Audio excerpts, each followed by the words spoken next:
Ibra Fall gars yi maa ngi leen di gis de Grogi Anita maa ngi leen di gis Abu Ñaaw ñu ngi leen di gis te maa ngi leen di ziyaare vraiment ñu ngi leen di ziyaare ñu ngi leen di ziyaare di leen nuyoo fu mu gën a kawee voilà yéen a ngi def liggéey bu extraordinaire nag ngeen xam ko parce que kii wax ak kii bind di tappe ci loxoom ñun ñoo yem voilà kii day wax que mi ngi bind yéen a ngi def lu extraordinaire parce que vos commentaires dañ leen di lire ça nous permet aussi ñun tamit ñu développer ci benn trajectoire seen commentaires yi daf ñuy dimbali vos commentaires nous aident parce que bu ñu wàccee tali bi rek seen commentaires yi dañuy jubbantiwaat donc nous prêtons attention à tout ce que vous dites lépp loo leen di wax ñu ngi ciy bàyyi xel voilà donc dafa am rek loo xam ne il faut sénégalais yi ñu xam ko ci suñu biir te mënuñu koo bañ a waxtaanee parce que comme niñ koy waxee toujours Sénégal ñun ñëpp ñoo ko bokk Sénégal suñu réew la Sénégal ñun ñëpp ñoo ko moom ñun ñëpp ñoo ko moom te vraiment il faut savoir que on a une responsabilité dañu am responsabilité voilà ñun ñëpp dañu am benn responsabilité ci Sénégal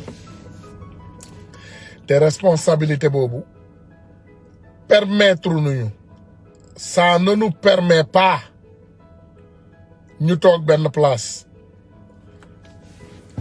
bañ a wax non sama frère Titi du dem xool leen mburoog sow gars yi dañu defar ay t-shirt léegi APR plus réew mi xool leen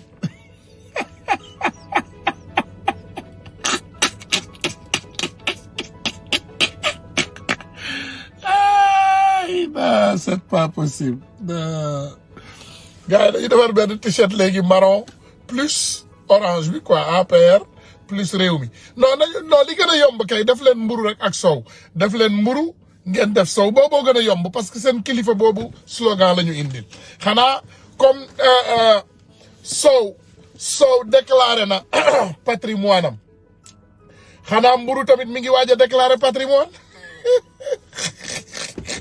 waaw mais comme sow déclaré na xanaa mburu dina déclaré wala ci sama xalaat doomu aadama matul nag xam nga lii may wax nag doomu aadama matul xëy na comme sow déclaré na patrimoine incha allah mburu tamit dina déclaré sama xalaat dama ci njott rek si sama njott la voilà vraiment am na sama benn kilifa bu ma waxal tey ndeysaan maa ngi koy nuyu de passage damay waxtaan ak moom ndeysaan toujours nag ma jéem koo yónnee message seet ko parce que nit ku baax la ci histoire du Sénégal dafa am lu mu représenté ci histoire mu ne ma sénégalais yi dañu nekk di tari suuratul muñ maanaam suuratul muñ bi buñ ci sonnee dinañu jóg dañuy tari suuratul muñ maanaam suura alquran bi ñuy tari ñoom suura muñ la muñ maanaam nga toog ngay muñ mu ne incha allah dina ñëw jour bi dina ñëw ba nga xam ne pare nañu tari suuratul muñ après bu soobee yàlla dinañu génn te dinañu def li nga xam ne moom moo war pour dag mbuumu njaam mi te man loolu laa gëm man je suis un progressif man dama gëm ne adduna bi day changer parce que le monde évolue damay jël exemple ci sama bopp dama juddu 48 ans ça fait 48 ans de cela ma am ay trajectoire yu bari ma am ay jaar-jaar yu bari ci ñeent fukki at ak juróom-ñett yooyu gis ngeen benn saraxole bi asalaamaaleykum. maaleykum salaam wa rahmatulah asalaamaaleykum. sama kilifa gi ziyaar naa la pourtant tey yónnee naa la message sax di la seet mbaa yaa ngi ci jàmm. dëgg la pourtant répondre naa ko même appel bi sànq maa ngi lay jéem a woowaat mais après mënu ma la woon jotaat. dëgg la ci téléphone bale doo ñu mën a jot parce que dama ko def. kii do not disturb. dëgg la mbaa yaa ngi am taw fii. alhamdulilah ñu ngi lay ziyaare bismillah. ñu ngi delloo ziar bu wér jërëjëf di rafetlu liggéey bi saa su ne comme d'habitude. en tout cas suñu responsabilité la il faut ngeen comprendre ne. wareef la tool Sénégal tool la bu mag ku nekk da nga ci war a béy sa waar. dëgg la effectivement donc loolu laa ko jàppee rek mais bismillah. waaw xanaa di kontaan encore une fois rek ci liggéeyu sensibilisation bi parce que liggéey bi moom fi mu toll tey. sensibilisation bi li mu ci mën a def. waaw. li ko ci mën a def ci fi ñu toll nii bariwut. exact. mooy xamal nit ñi. ndax am na yenn yi bu ko nit di dund. wala mu koy nangu. wala mu koy gis te mettiwu ko. wala ñu ko koy teg mu koy tegoo. ñàkk a xam da ciy am pourcentage bu bari. macha allah. ba nga xam ni li ci ëpp solo ci fi ñu toll nii tey. mooy xamal nit ñi ndax dafa am loo xam ne bu amee. te fekk waru woon a am rek da nga dem xool lan moo tax mu am. ndax li nga xam ne moom mooy xew suñu dëkk Sénégal. ñun ñëpp ñu ci teg suñu bët. kenn ku mu nekk mu lay metti. bu mënee nekk ci dëkk boo xam ni dañu ni ndaw ñi toll nañu ci 60% ñuy wax avenir u Sénégal. ñuy wax mbiru ñàkkum liggéey. ñuy wax mbirum ñàkk dëkkuwaay mbirum ñàkkum faj. ak lépp. ba pare loolu mën di xew bis bu jot. te ndaw ñi tollaguñu foo xam ne ba léegi mën nañoo fipp ndax doole ji ñu yore kenn mënu leen a téye. doole ji ndaw ñu yore kenn mënu leen a téye. bu fekkee ni conscient nañu xam nañ lu xew. bis bu ñu jógee kenn mënu leen a téye amul armée bu leen mën a téye. ndaw ñi aussi bu ñu jógee ñoom ñëpp àndandoo jàppale nit kooku kenn mënta gi xeex ak moom. donc ñaar yëpp mi ngi fi. mooy am nañu koo xam ne tey ndaw ñi mën nañoo ànd ak moom jàppale ko. ba nga xam ne du nit ñu ñuul ñu nekk ci biir dëkk bi. du tubaab yi nekk ci biti ñooy mënati taxaw suñu kanam muy Ousmane Sonko. exactement. mais ndaw ñi aussi am nañ doole boo xam ne bu ñu xëyoon tey décider. lii day jeex tey Sénégal mu jeex. te léegi mu jeex incha allah. li tax loolu amagul ba léegi rek moo di ni. sensibilisation bi ñu ngi dox bu baax mais yeggagul fi mu war a yegg. exactement. moo tax bu yeggee fi mu war a yegg rek. ngeen xam ne révolution du lu ñu xëy rek du lu ñuy xëy rek processus la. du loo xam ne dañuy xëy nii rek daal di jóg. daal di nañ ci dem. xam nga gis nga révolution yu bari yu fi déclenché wu. après day mujj gars yi nanguwaat ko. inondé ko. noyé ko. ba nga xam ni da nga naan sax lii mu bañoon a am moo gën mu am ndax xam nga lu tax. exact. révolution bu ñu ko porté te ñoragul rek. parce que révolution processus la boo xasee ba jóg. li ngay njëkk a def action bi ngay njëkk a def ba mu jox la réew mi. ba nga nanguwaat. loolu moo ci gën a yomb. li ci gën a jafe mooy li ko war a téye ba yóbbu ko fa nga ko gisoon yow. loolu mooy liggéey bi jafe. moo tax loolu ngay njëkk a liggéey te loolu sensibilisation moo koy def. sensibilisation boobu mooy yóbbu nit ñi ci benn prise de responsabilité boo xam ne bu ñuy jóg. dañuy jóg ak xel. bu ñuy jóg dañuy xam fan la ñu jubal bu ñuy jóg dañuy xam fan la ñuy dóor. bu ñuy yàq dana xam lan lañ war a yàq ak lan lañ fa war a bàyyi ndax dañoo xam ne ñoom ñoo ko war a liggéey après. mais dinañ am doole boo xam ne bu ñu toogee fas yéene liggéey tamit. dañuy xam ne ñii ñu dàq ba ñu dem. demuñu. di leen fi tegoon demuñu dinañ wut ay yeneen yoon pour faagaagal ñu su boobaa ñu ni ñu am xel boobu ba mën a àndandoo. dooleel ñu war a dooleel ànd liggéey. moo tax révolution benn marche bu gudd la. bu ñu ko yàkkamti metti na gaa. metti na li ñuy dund tey. mais bu ñu ko yàkkamti mukk ngir yàlla. nanu continuer kenn ku ci nekk ci wàll wi nga nekk. pas sensibiliser pour un Macky Sall jóge fi. wala pour un Idrissa Seck jóge fi. mais sensibiliser pour que ku mel ni Macky Sall wala ku mel ni Idrissa Seck dootul am benn poste buy dogal ci réew moo xam ni mi ngi tudd Sénégal.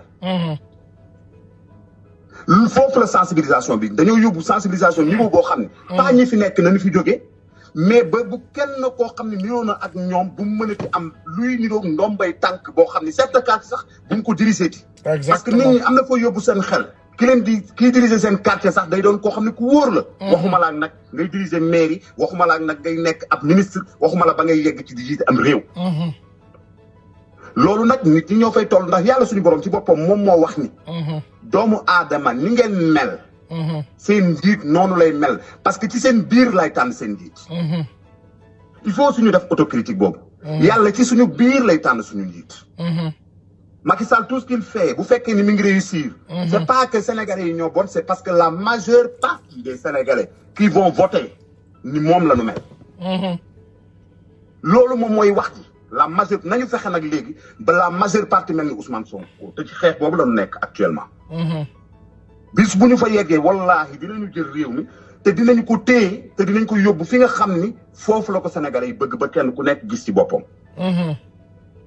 donc man daal loolu laa si participé grand Tounkara. merci di la remercier encore une fois ci sensibilisation bi ngay def. waaw jërëjëf. di wax ni liggéey bi lu la ci waay mënti wax tey. bu fekkoon ni 100% la tey. nañu jàpp ni 60% yépp ci sensibilisation la war a dem. incha allah loolu mooy dëgg. 60% yépp ci xamal askan wi nan lan leen war a yore lan lan war a nangu lan lan warta nangu. lan moo ci am réew lan mooy souveraineté lan mooy moom sa bopp lan mooy sa ay droit lan mooy sa ay devoir. ban taxawaay nga war a am ci am réew. bis bu demee ba ñëpp xam ko. complexe dootul am kenn dootul complexé kenn.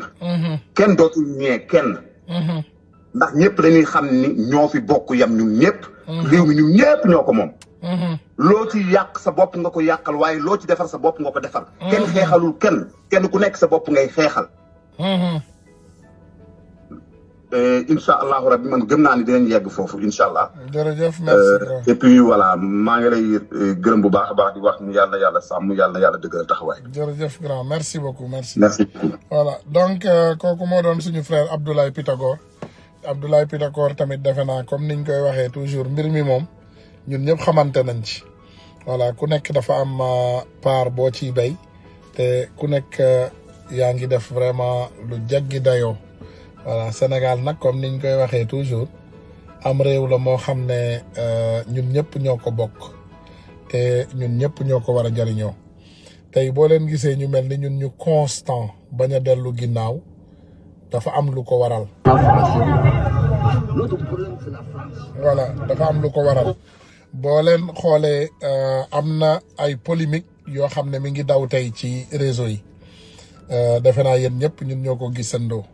mais li ci neex mooy ñun dañu am ay doomu aadama yu xarañ yoo xam ne ñu ngi ci réseau yi ma tàmbalee ko ci suñu doyen boobu suñu kilifa Adama Gaye ce journaliste qui écrit sans arrêt mbindam il a une plume d'or maanaam plume or la yor plume bi mu yor jàppee ko plume maanaam xalima wurus la yor ndax li muy bind ni mu amee njariñ.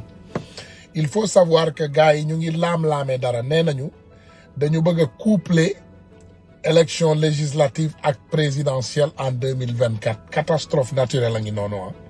je vais vous dire une chose parce que mënatuñoo sàcc ay élection xam nga tey sàccoon nañu élection présidentielle ba léegi ñu ngi yuuxu au feu léegi ñu bëgg a coupler et écoute sénégalais lay waxal ah gis nga Macky Sall li mu bëgg a def Sénégal nee naa leen maamam sax dina dekkiwaat ñëwaat parce que fi ñu jëm ak Macky Sall ndox du fa am sénégalais seen bopp yi ubbeeku nañu écoutez pour nga mën a sàcc mu yomb ci yaa cet objet yaa ngi yor lii li ngay sàcc yëpp mi ngi ci biir boo sàccee benn yoon objet bi dem na boo bëggee sàccaat il faut nga indiwaat beneen objet mi ngi nii nga sàccaat mais gis nga boo bëggee sàcc bi gën a garaaw mu gën a yomb nga jël ñaari objet yi nga ne da nga koy coupler benn yoon ngay sàcc Macky Sall ci catastrophe boobu la bëgg a jëmale Sénégalais benn Sénégalais bu mu nelaw Barthélémy Diaz mi ngi ñuy yee chaque jour benn Sénégalais bu mu nelaw mu xaar Macky Sall mu coupleel ñu ay élection législative yoo xam ne mi ngi war a jël mi ngi war a am ci ren jii ñu jëm 2022 astaghfirullah déwén mu ñuy wax ay waxu coupler élection législative ak élection présidentielle en 2024 maanaam député yi ñaari at dina leen ko yokkal député moom yi nga xam ne déjà ñoom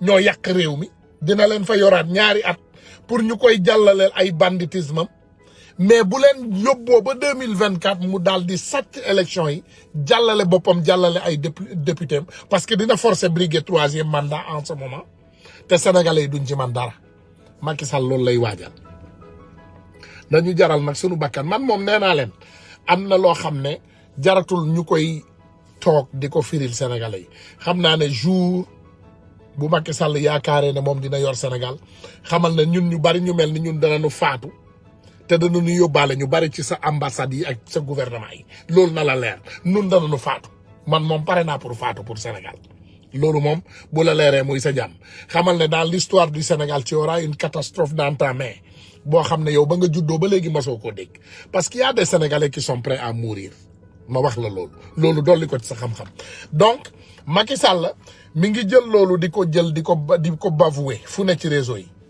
couplé législatif ak présidentiel en 2024 soufflé ko par Seydou Diouf de l'APR au micro collabo ak Mamadou Ibra Kane les assassins de la démocratie loolu la suñu frère bu xarañ bi doyen Adama Gaye bind moom du bindantu de lu mu la bindal rek loolu la boo leen xoolee ci micro yi tey jël nañu seeni micro Macky Sall loolu la doon gëmloo Sénégalais yi El Hadj Diouf mi ngeen di gis doomaram boobu ngeen di gis temps yi mu na troisième mandat Macky Sall c'est un envoyé kooku messager wu Macky Sall la ñooñu gëmuñu Sénégal ñooñu li ñuy gëm mooy di doxal Macky Sall ay ñaawteefam ak di ko yóbbul ay message am xam nga nit dana mën a fen ba li muy wax ci gémmiñam dëgg sax dootu ci am. On n'a plus droit à l'erreur. Nous avons plus droit à l'erreur. We have no more time. Voilà, nous avons plus droit à l'erreur. xaw ma ndax mbir mi dagg na wala mi dina ñëwaat wala mi ngi ñëwaat. Voilà, donc nous avons plus droit à l'erreur.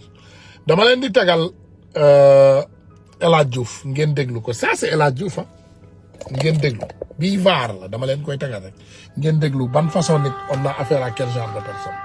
Hann TV. Au moins kon ma rek ma xool lancé daal di tous les journalistes du Sénégal ku ci mës a gis rek na ma ne El Hadj Diouf da ngay fen mën naa la loolu. laahi wallaahi taalaay doomu naa ko dëgg.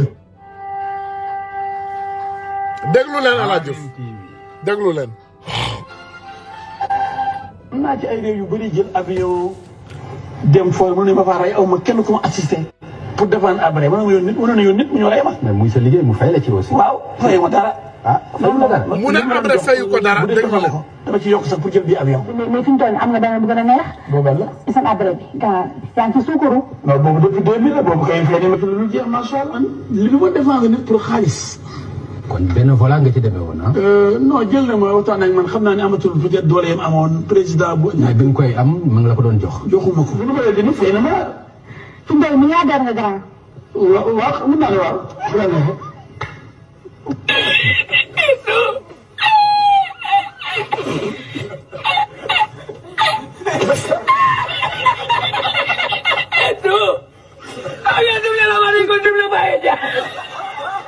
laahi wallaahi taalaay doomu naa ko dëgg. Ousmane Sonko est un député à l'Assemblée nationale. système bi. la ñuy bañ ko laal parce que bu ñu ko laalee seen affaire yàqu. alors bu ñu. léeg-léeg dégg ngeen ci média yi seeni mercenaires de la plume ñoom dañoo am ci biir média yi ay mercenaires de la plume et du micro.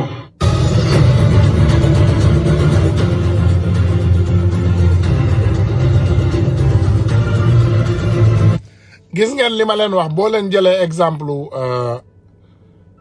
nit ku mel ni El Hadj Diouf li muy wax tey ak li muy wax suba dara du ci benn mais lii benn docteur privé la buy wax ci mbas mi dama bëgg ngeen déglu ko ndax sànq wax am na lu ma leen wax ci mbas mi. premier mbas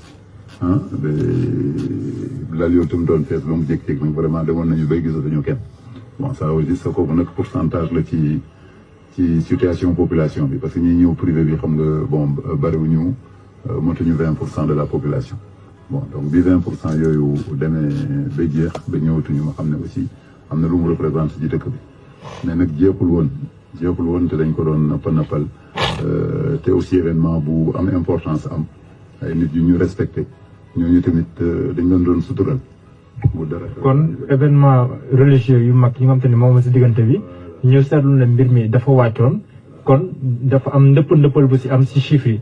wàcc boobu sax dama waxoon naa ci dara est-ce que nëppaluñu pour que affaire bi mën a am parce que lu mel ne gouvernement pour mu xëccoo ay autorités religieuses li ko mënoon a dimbale rek mooy chiffres yi wàcc bu chiffres yi wàccee mu mën a lever interdiction yi mu defoon mbooloo boobu mën a daje.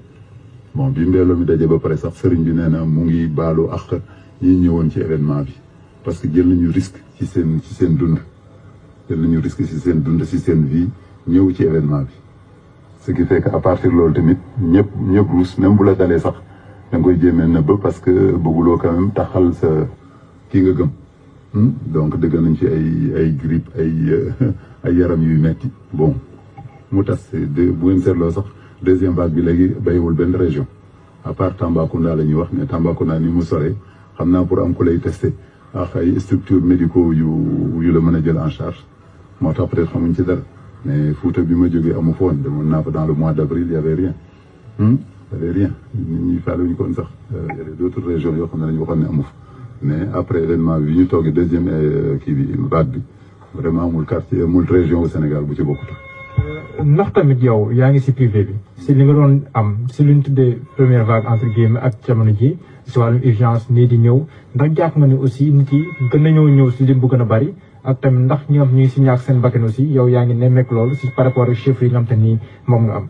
waaw ci loolu laa jëmoon bi ma ne la ci premier mbas bi 5 lal yooyu laa defaroon dañ ko tabax sax benn restaurant bu fa nekkoon la ñu annulé ko transformé ko en chambre mais bi ñu demee ren ba mu démarré waat ni nga ko waxee dafa dem ba 5 yooyu saturé très rapidement il a fallu que ma jël benn ascenseur 6 ascenseurs yi ma amoon bloqué ko pour waa Covid yi di jël foofu di dem au 4e étage 4e étage 10 chambres ñoo fa nekkoon mais temps yi nee naa la amul ku ma dul laaj malade ku ma dul laaj ndax xam naa place muy waa SAMI muy waa CTO muy waa principal muy waa Dantec mu dem aussi ba 10 chambres yooyu fees léegi démb laa jóge ci benn kuy loué ay conteneur pour laaj ndax nañu mën def en place pour am ci conteneur yooyu parce que affaire dafa tar amatuñu temps di tabax.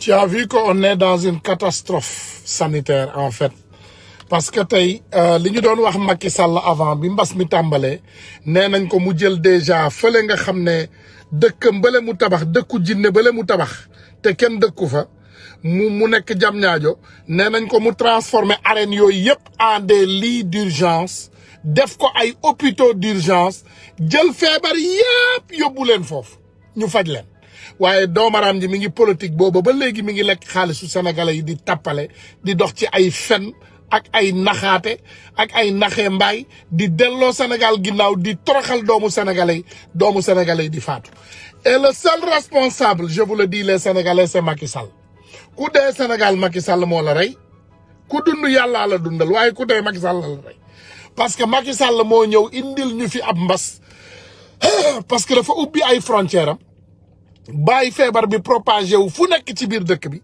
amu ci benn pexe mbir mi mel ni sabar bu tas ñu jël alal bu takku jox ko mu jël alal boobu moom jëfandikoo ko comme greedy kile moom ak ñoñoom voilà donc gars yi waxtaan bi tey fii laa ko mën a yemale ba beneen voilà coono am na. Sonko Ousmane Sonko est un député à l'Assemblée nationale. voilà donc ñun daal danoo xaw a sonn gars yi. am na benn vidéo nag bu ma leen di tegal boo xam ne suñu benn frère entrepreneur sénégalais moo am ay jafe-jafe gars yi jox ma ko dama leen di tegal vidéo bi rek bu subaa ma commentaire ci comme ça suba dinaa ñëw ak affaire Mbourkat affaire Mbourkat bi je pense que tey sax Kayz foofu invité na kenn ci ñoom seen chargé de communication bi wax naa ak moom sànq. waaye tey comme préparé wuñu ko woon te on n'avait pas assez d'informations donc suba lañ leen promettre ne dinañu ñëw ak waxtaanu Mbourkat bi voilà mais ma déglu loo leen déjà vidéo bi ci suñu frère entrepreneur boobu erreur yu bari nag moo am Sénégal tey ci entrepreneuriat parce que nous notre gouvernement ne soutient aucun Sénégalais dans son projet ñun gouvernement wu Sénégal jógul pour doomu Sénégal yi mais pour non caporal mi ngi si jàmm moom laa doon waxal Roqee moom moo ma def en contact ak chargé de communication Mbourkat bi caporal ñu ngi déggante bu baax a baax mi ngi si jàmm il va très bien voilà mi ngi si jàmm yu bari voilà donc ma ñëw tegal leen vidéo bi c'est triste quand même bi ma ko dégloo dafa daw yaram voilà ma ñëw tegal leen. aussi maa ngi jàngee métier probable maa ngi def sama profession maa ngi def mécanique maa ngi def pièces détachées mais poids lourd ak engin. bon yàlla dogal ma taxawal entreprise bu tudd SMPG yàlla def ci barke mu nekk entreprise bu mag kon entreprise yu mag yi nekk ci Sénégal di liggéey normal mais précisément di liggéey ak entreprise yu mag yi moom la ñu ëpp lu ñuy liggéeyal. bon ñu liggéey ba créer ay emploi yu bari embauché ay nit yu bari liggéey bi dem ba ëpp ñu doole bi liggéey bi demee ba ëpp ñu doole ñu wut comptable sama benn gestionnaire sax bu nekkoon ci benn banque fii moo ma wax ne ma yow sa entreprise bi du entreprise bu ndaw parce que 2 mois yi ma yore sa compte def nga fi chiffre d'affaires 100 et quelques millions pourquoi pas nga ubbi entreprise ma ne ko allez-y mu ne ma dinaa la boole ak ay expert comptable boo demee mais ay notaire nga ubbi entreprise bi après ñu boole la ak ay comptable ñu gérer la comptabilité ma ne ko ok bon ma ubbi entreprise bi muy SMPG mu boole ma ak comptable yi ñu ngi nekkoon fi West Foire ma dem ñu gérer ma sama comptabilité benn quelques années après ma ne leen léegi dama bëgg recruter benn comptable bu toog sur place ñu ne ma kon kii miin na sa compte miin na sa entreprise te yàgg na fi liggéey jël ko ma jël ko mu ñëw di liggéey su ma embauché ko moom lépp lu nekk si wàllu finance mu jox ko mu géré ko même chèque yi su ma dee voyagé kon man damay voyagé lu bari su ma dee voyagé dañ koy signer chèque yëpp chèque barré yi chèque non barré yi jox ko bon bi ñu demee ba si biir ba jamono yee passé ñu gis ne ñun tout le temps dañuy nekk si station de trésorerie bu ñu am xaalis te loolu daaw ñu dal ma dem seeti ay kilifa di leen dama bëgg a def audit sama entreprise bi ma leen waxee loolu ñu boole ma ak ay expert comptable yu ñu certifié ñu jël leen fay leen ñu ñëw ñun ñëpp ñu toog ma ne ko ñii dañ fi ñëw pour certifier compte yi bi ma ñëwee ñoom loolu auditeurs yi commencé laaj ko trois bilans dernières années yi mu jox leen ko ñu liggéey si ba pare laaj ko livre comptable xelam jaxasoo peut-être kon ne dañuy auditer te bu auditer daanu mu bañ ko joxe mais finalement mu dem ba joxe yëpp auditeur bi pare génne tout 1 milliard 320 et quelques millions yoo xamante ni waa ji mënu ci justifier dara 1 milliard 320 millions yi mënu ci justifier dara. par ma grande surprise ci laa xam ne waa ji créé na entreprise boo xam ne même ñun li ñuy def teg lay def te moom mi ngi nekk si ñun di fayeeku salaire ba pare bokk ci responsable yi. mun naa ne sax à part man moom mooy responsable bi gën a mag ci entreprise bi parce que moom mooy yore xaalis bi su ma fi nekkul. benn bu ñuy envoyé ay demande de fourniture pour ay marché moom day am copie ñun bu ñu defaree offre yi ba pare pour envoyer ko moom day am copie.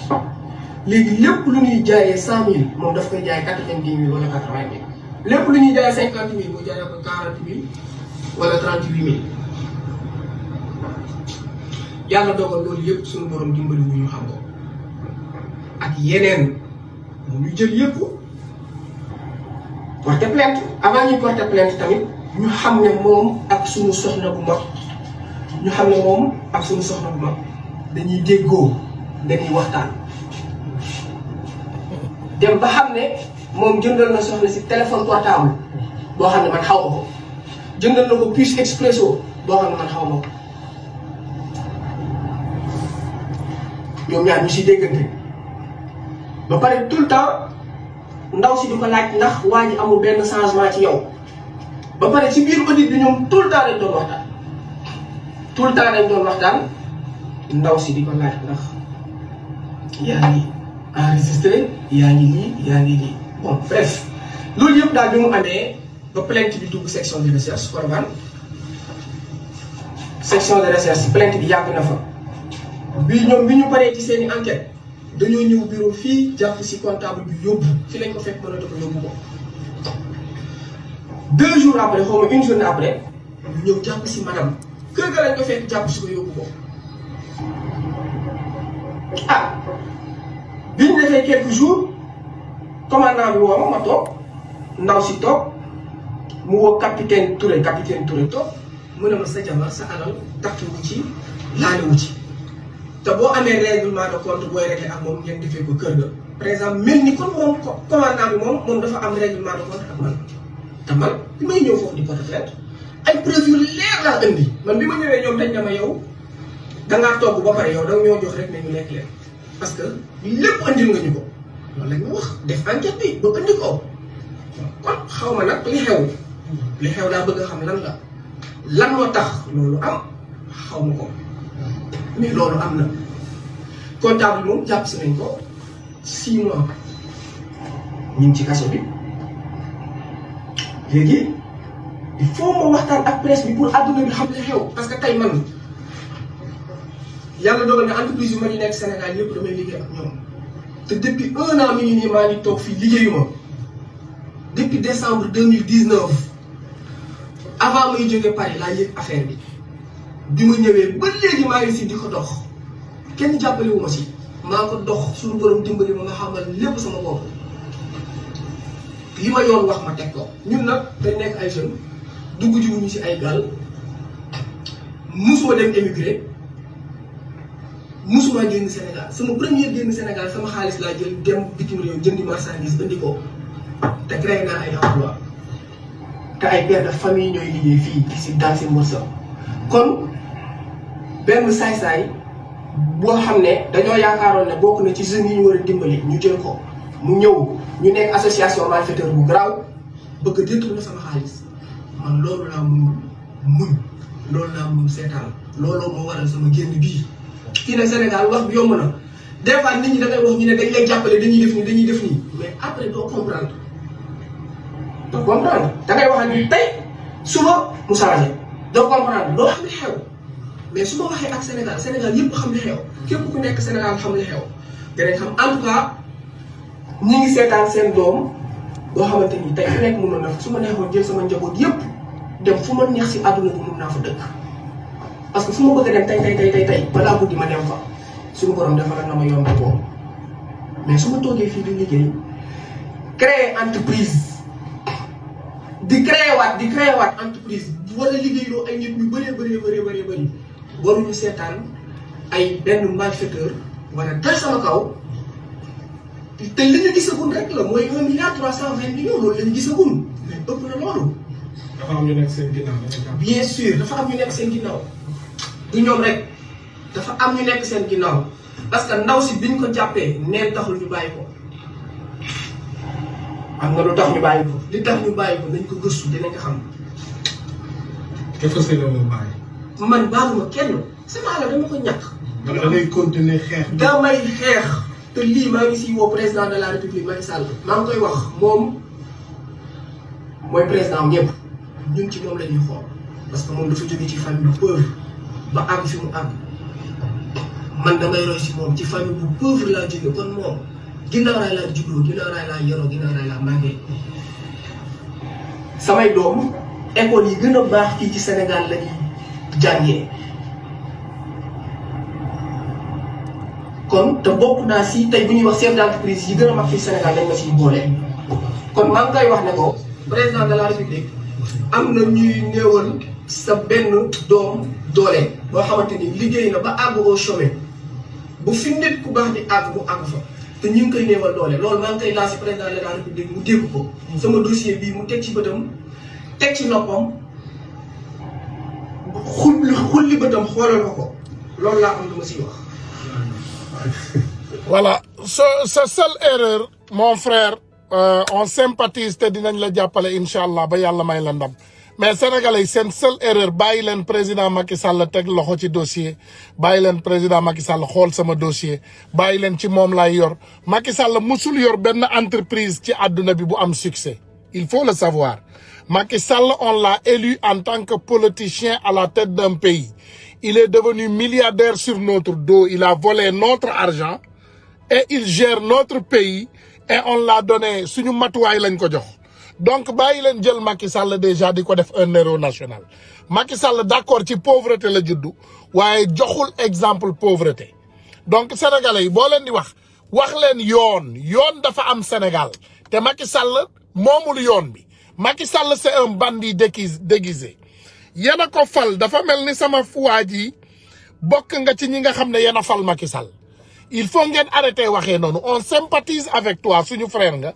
duñ la abandonner suba dinañu jël sa xeex bi tàmbali ko man Ousmane Tounkara on va prendre ton combat et on va le diriger dans des directions normales dinañ ci wax ak ay nit dinañ ci wut ay firnde dinañ ci wax tamit ak ay homme de loi ñu wax ñu ci seen xalaat tey wax naa ci ak ay banquier jox nañ ma déjà statut wu société bi wax nañ ma nu mu ubbee société bi ak yooyu yëpp ban statut la société bi am mais bu subaa dinañu gën a yaatal waxtaan bi donc na leer arrêté de voilà Macky Sall mooy suñu royuwaay moom mooy lii moom mooy lale bàyyi leen loolu da ngeen di jël kaddu bu normal di ko wax sénégalais yëpp sympathiser ak yéen ngeen yàq kaddu bi jël Macky Sall boo ko solal mbubu moo xam ne moomu jotu ko voilà donc loolu laa bëggoon wax ci côté boobu.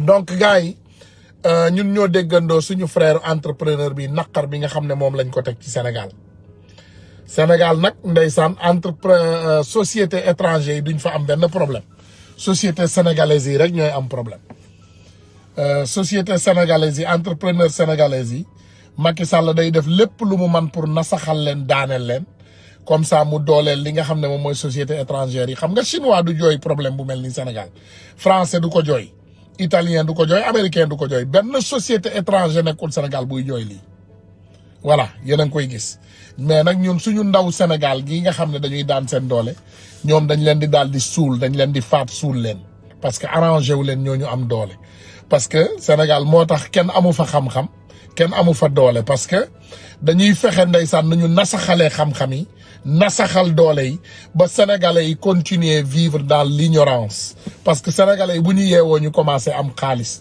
société yu mag sénégalaise commencé am doole donc loolu day daal di wàññi doole gouvernement parce que gouvernement bi bu ko gënalee moom rek mooy embauché xam nga gouvernement warul déjà doon kii embauché mais ñun tey boo xoolee Sénégal le gouvernement sénégalais est le plus grand moom moo gën a embauché ci ñëpp te lu warul demee noonu parce que entreprise moyenne yi ak entreprise yi la ñu war a dooleel ba pour réew mën a am doole mais ñun suñu réew ñooñu la ñuy naxasal voilà gars yi maa ngi leen di remercier di leen saluer wa asalaamualeykum wa rahmatullahi wa barakaatu.